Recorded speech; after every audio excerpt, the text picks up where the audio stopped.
तो आज जो है मैं बाजीराव ग्रुप ऑफ इंस्टीट्यूशन के ऑफिशियल चैनल से आप सभी के बीच हूं और आज से जो है मैं आपके लिए डेली जो है 25 क्वेश्चन जीके के लेके आऊंगा। ध्यान रहिए, और 6th क्लास के लिए और 9th क्लास के लिए बहुत ज्यादा इंपॉर्टेंट है, क्योंकि जीके है जनरल साइंस या जनरल नॉलेज। बेसिकली मैं यहां पर जनरल साइंस का क्वेश्चन लेके आऊंगा, तो वो सभी के लिए इंपॉर्टेंट है। मतलब 6th क्लास वाले भी उसको देख सकते हैं, उसको 9th क्लास वाले भी देख सकते हैं। कोई एसएससी की तैयारी कर रहा है, बैंक की तैयारी कर रहा है, आर्मी की अगर कोई तैयारी कर रहा है, उसके लिए भी जो है साइंस तो साइंस है, जनरल साइंस ही पेपर में आता है। तो आज से जो है मैं यहां से आपके बीच लेके आऊंगा डेली क्वेश्चन 25।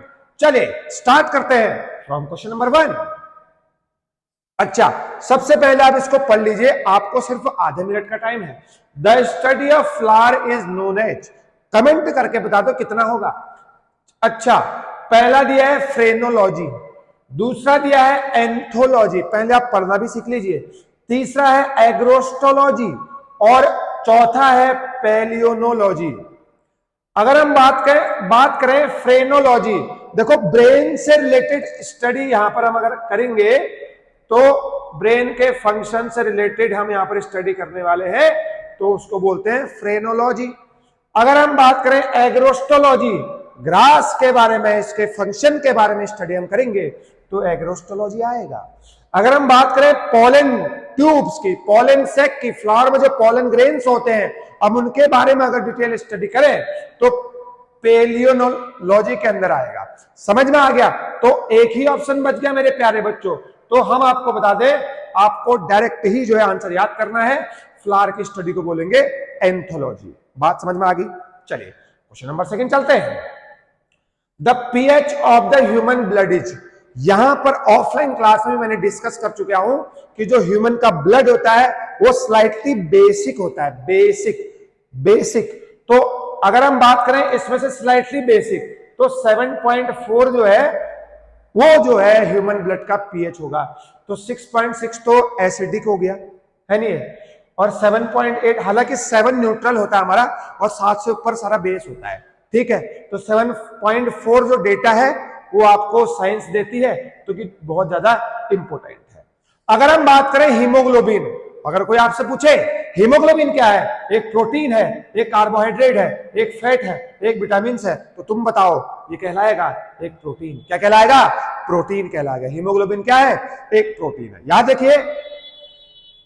अगर मेरे प्यारे बच्चों मैं आपको बताऊं, the vitamin that is most rapidly manufactured in our body, एक ऐसा विटामिन है इनमें से आपको बताना है जो बहुत तेजी से मैन्युफैक्चर होता है, बनता है, उसका नाम विटामिन डी है। कौन सा है? Vitamin D. और याद होगा आपको, विटामिन डी की कमी से जो है जो अडल्ट हैं उनमें हो जाता है क्या? ओस्टियोमेलेसिया, और जो आपके जो चाइल्ड हैं, बच्चे हैं, उनमें हो जाता है रिकेट्स। क्या हो जाएगा? रिकेट्स हो जाएगा विटामिन डी की डेफिशिएंसी से। आपको पता है विटामिन ए कैरेट खा के वगैरह वगैरह मिलता है, नाइट ब्लाइंडनेस होती है। विटामिन सी स्कर्वी है, स्कर्वी। विटामिन बी से, बी के बहुत टाइप होते हैं, बेरी बेरी भी उनमें से एक होता है, एनीमिया भी उनमें से एक रोग होता है, ठीक है, जैसा कि आपने पढ़ा होगा। चलिए अगर हम बात करते हैं accumulation of which one of the following in our muscle leads to fatigue. अच्छा, जैसे हम एक्सरसाइज करते हैं, बहुत देर तक एक्सरसाइज करेंगे तो हमारा जो क्या होता है, मसल्स में जो है ऑक्सीजन की कमी के कारण जो है वहां पर लैक्टिक एसिड का फॉर्मेशन होता है। किसका फॉर्मेशन होता है? लैक्टिक एसिड का फॉर्मेशन होता है, जिसके कारण जो है आपको दर्द महसूस होता है जब आप बहुत हैवी एक्सरसाइज करते हैं और किसी देर तक करते हैं। याद रहे, लैक्टिक एसिड इसका आंसर जाएगा। अगर हम मेरे प्यारे बच्चों बात करें the escape velocity of the earth is, अच्छा मैं आपको बताता हूं, पता है एस्केप वेलोसिटी क्या होता है? अब सुनो, एक मेरे पास अर्थ है, ठीक है, एस्केप वेलोसिटी का मतलब है अगर तुम इस धरती से किसी पार्टिकल को फेंको, पार्टिकल का मतलब कोई बॉल को फेंको, इस बॉल को इतनी स्पीड से फेंको कि वो धरती में कभी वापस ना आ पाए, वो धरती का ग्रेविटेशनल फील्ड छोड़ के चला जाएगा, उसको हम बोलेंगे एस्केप वेलोसिटी। हिंदी में उसको बोलते हैं पलायन वेग, और इसकी वैल्यू कितनी होती है? 11.2 किलोमीटर पर सेकेंड। अगर किसी बॉल को, किसी भी पार्टिकल को 11.2 किलोमीटर पर सेकंड की रफ्तार से तुम अगर उसको फेंकोगे, वो अर्थ छोड़ के, अर्थ का ग्रेविटेशनल फील्ड छोड़ के बाहर चले जाएगा। उसको हम बोलते हैं क्या?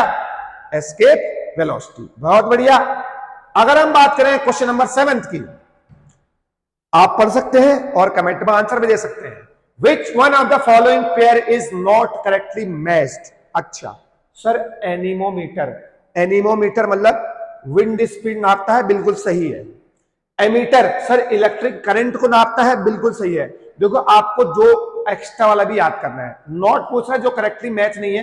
पायरोमीटर हाई टेम्परेचर को नापेगा। पायरोमीटर जो है वो हाई टेम्परेचर को मेजर करता है। अगर हम बात करें टैक्योमीटर, ये प्रेशर डिफरेंस को नहीं नापता है, ये क्या नापेगा?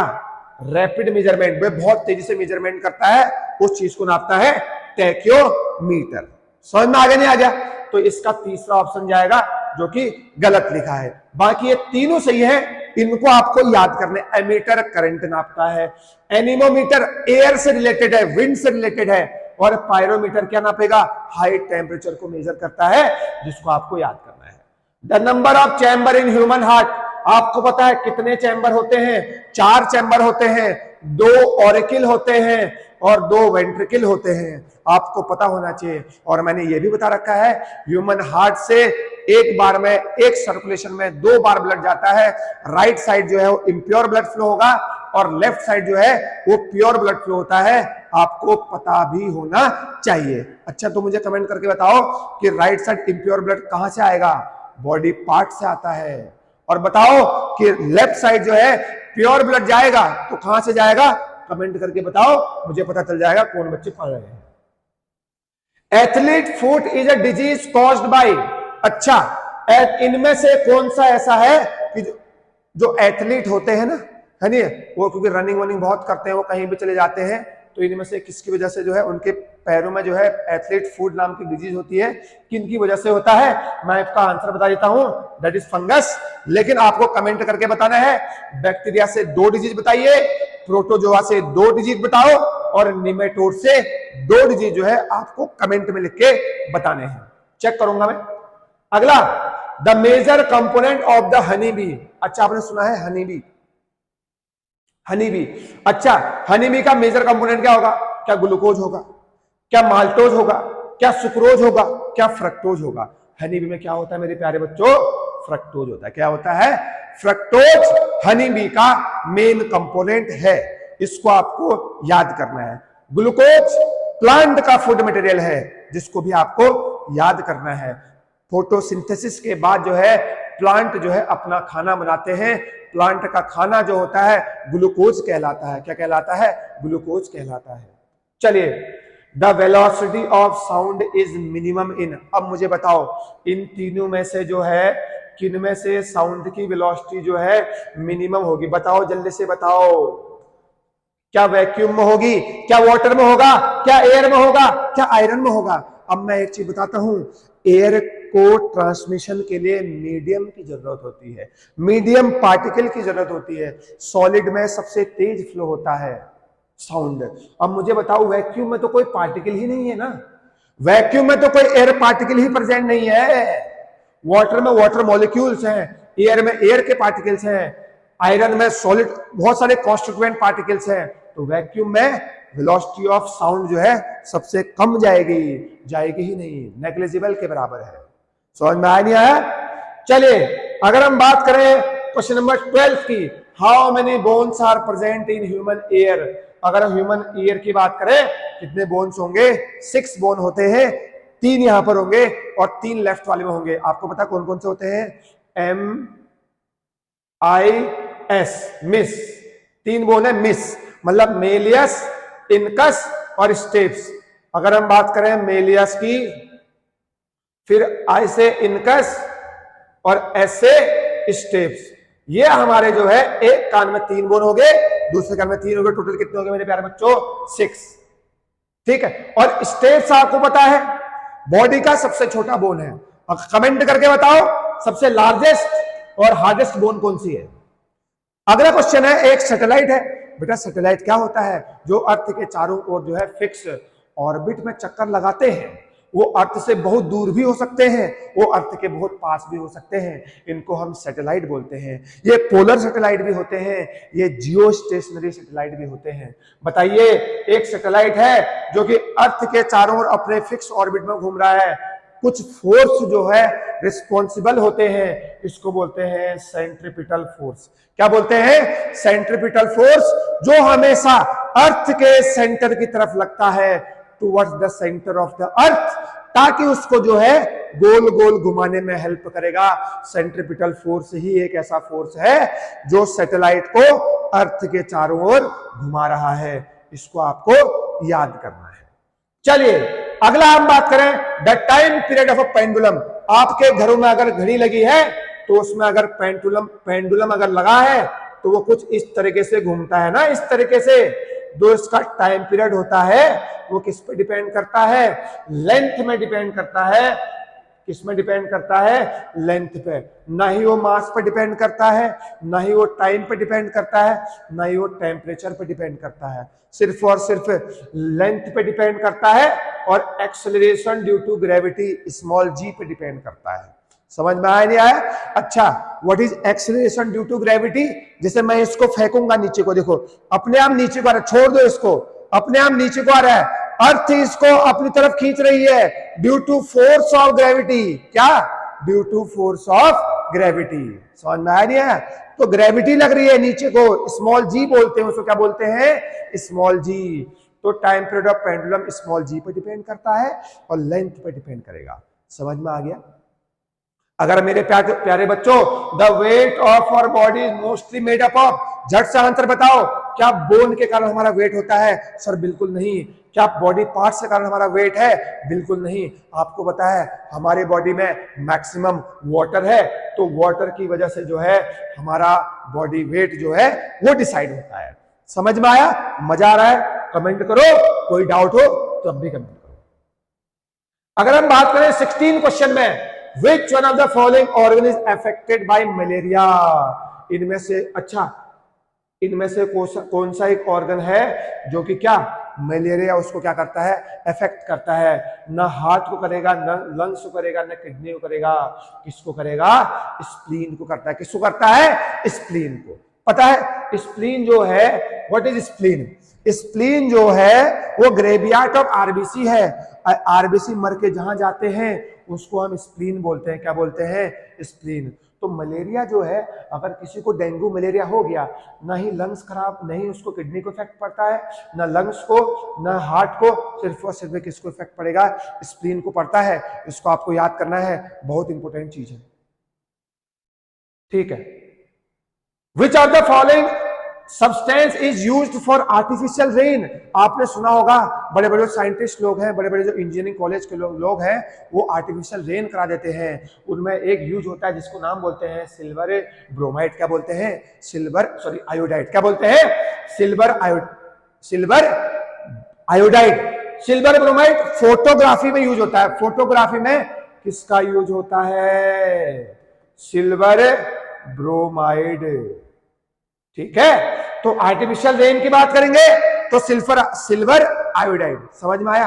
आपने इनको अपने कॉपी में इसको लिखना है, मेरे को देखना नहीं है, इन सवालों को देखना है, झट से जवाब देना है और सैनिक स्कूल का पेपर निकालना है। सिर्फ 25 क्वेश्चन आते हैं जीके में, सिर्फ और सिर्फ 25 क्वेश्चन आएंगे, सबके सब सही होंगे। अब अगला क्वेश्चन बताओ, which one of the following gas is known as noble gas? देखो नोबल गैस जैसे कार्बन है, नाइट्रोजन है, ऑक्सीजन है, हीलियम है, नियोन है, ये सारे हमारे वायुमंडल में एटमॉस्फेयर में गैसें प्रेजेंट है। नोबल गैस उनको बोलते हैं जो किसी के साथ रिएक्ट नहीं करते हैं, जैसे हीलियम, जैसे नियोन, जैसे आर्गन। तो ऑप्शन कौन सा जाएगा? हीलियम। कौन सा ऑप्शन जाएगा? हीलियम। बता दिया ना। नोबल गैस वो होते हैं जो किसी से रिएक्ट नहीं करते हैं, बहुत कम रिएक्टिव होते हैं, इसको हम बोलते हैं नोबल गैस। इसको इनर्ट गैसेस भी बोलते हैं। क्या बोलते हैं? Inert gases. समझ में आ रहा नहीं आ रहा? जो रिएक्ट नहीं करते हैं, इनर्ट गैसेस।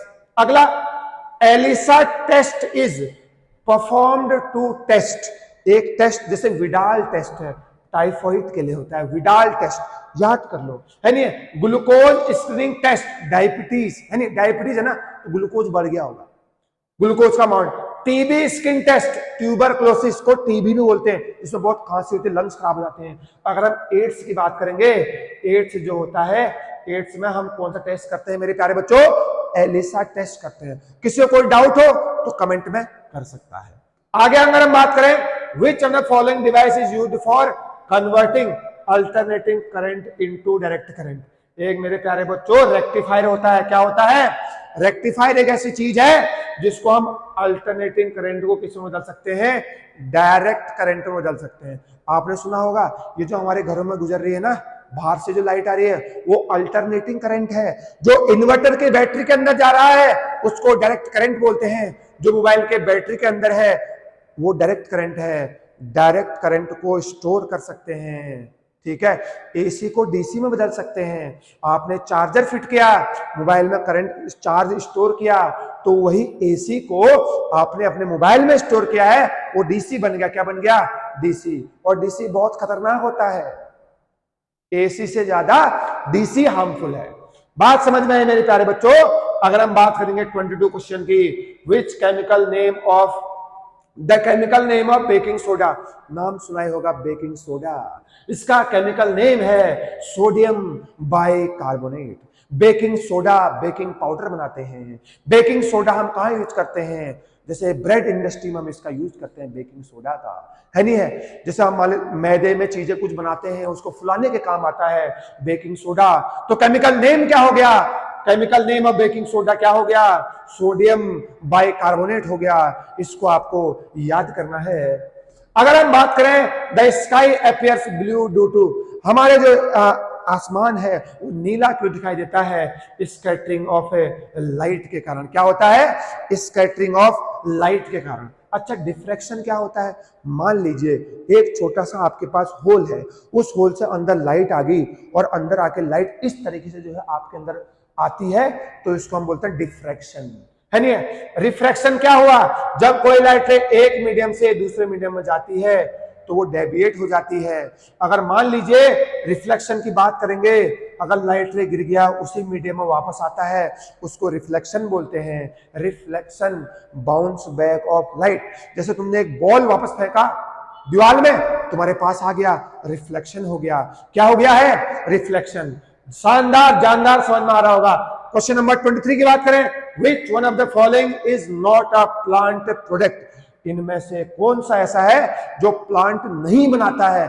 मैं आपको बता देता हूं, सैकेरीन उसका नाम है। देखो, ये आर्टिफिशियल स्वीटनर है। क्या है? Artificial sweetener. Very very important. ये ग्लूकोज, आपने चीनी नाम सुना? चीनी सुक्रोज बोलते हैं ना, उससे बहुत गुना ज्यादा मीठा होता है सैकेरीन। ये तो आर्टिफिशियल स्वीटनर है। क्या है? Artificial sweetener. तो हम इसको कोई चीज बहुत मीठी बनानी है ना, तो हम सैकेरीन का यूज कर सकते हैं। तो ये आर्टिफिशियल स्वीटनर है। आपको घबराने की जरूरत नहीं है, सिर्फ आपको सैकेरीन याद करना है, पेपर में आएगा। तो चलिए question number 24, arthritis is caused by the deposition of the which of the following in the joints? बताओ, अर्थराइटिस मतलब गठिया, है नहीं? मतलब अर्थराइटिस मतलब क्या? तो हड्डी में दर्द हो गया है भाई, हड्डी में दर्द हो रहा है, हमारे पैरों में दर्द हो रहा है, हड्डी में दर्द हो रहा है। किसका डिपोजिशन हो गया है? यूरिक एसिड बढ़ गया है। क्या हो गया है? यूरिक एसिड अगर बढ़ेगा, यूरिक एसिड बढ़ रहा है तो तुम्हारे जोड़ों में दर्द होगा। तुम्हारे हाथ और पैर दोनों में, जोड़ों में दर्द होता है। इसको क्या बोलते हैं? यूरिक एसिड का बढ़ना, अर्थराइटिस। हड्डियां कमजोर हो जाती है। क्या कमजोर हो जाती है? हड्डियां कमजोर हो जाएंगी। लास्ट क्वेश्चन बात करते हैं, आज का question number last, the chemical name of the limestone? क्या आपने देखा है चूना पत्थर? गांव में चूना पत्थर होता है, बहुत व्हाइट व्हाइट कलर का, खड़िया जिसको बोलते हैं, वो लाइमस्टोन उसको बोलते हैं, चूना पत्थर। वो किस? कैल्शियम कार्बोनेट बोलते हैं। क्या बोलते हैं? Calcium carbonate. तो कैल्शियम कार्बोनेट को चूना पत्थर, लाइमस्टोन। आज के 25 क्वेश्चन यहीं पर समाप्त। आपकी जिम्मेदारी यह है इन क्वेश्चनों को याद करना। इनमें से बहुत सारे क्वेश्चन जो है सैनिक स्कूल के एग्जाम में आए हैं, आरएमएस के भी एग्जाम में आए हैं। Hope you have enjoyed. मिलते हैं कल को। Thank you so much.